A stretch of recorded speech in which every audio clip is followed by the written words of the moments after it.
ఆనాడు ప్రధాని నెహ్రూ నేతృత్వంలోని కాంగ్రెస్ ప్రభుత్వం సర్దార్ వల్లభాయ్ పటేల్ సారథ్యంలో నిజాం పాలనకు విముక్తి కలిగించిందని మంత్రి పొంగులేటి శ్రీనివాస్ రెడ్డి అన్నారు.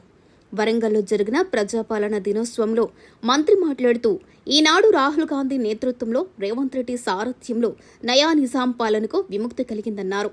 తెలంగాణ ప్రజలకు కాంగ్రెస్ ప్రభుత్వం ప్రజాపాలన అంటే ఏంటో చూపించామన్నారు.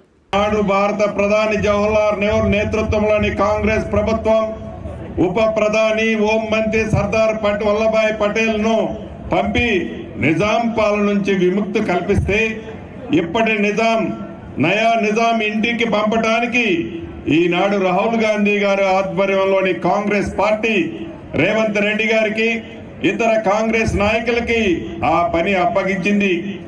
వీరంతా వీరోచితంగా పోరాడితే డిసెంబర్ 7, 2023న నయా నిజాం నుంచి తెలంగాణ ప్రజలకు విముక్తి కల్పించి ప్రజా పాలన అంటే ఏమిటో, ప్రజాస్వామ్యం అంటే ఏమిటో రుచి చూపిస్తున్నారు.